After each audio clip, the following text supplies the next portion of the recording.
Cinema செய்திகள் பாக்குறது இல்ல. யாருங்க பொறுப்பால மக்கள் தேர்ந்தெடுத்து முதல்வர் வராரு, அந்த அறிவு கூட இல்ல அந்த ஆளுக்கு.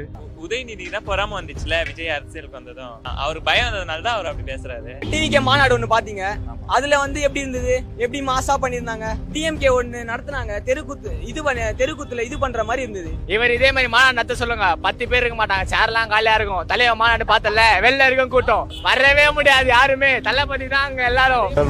திரண்டிருக்கும் திராவிட பட்டாளமே,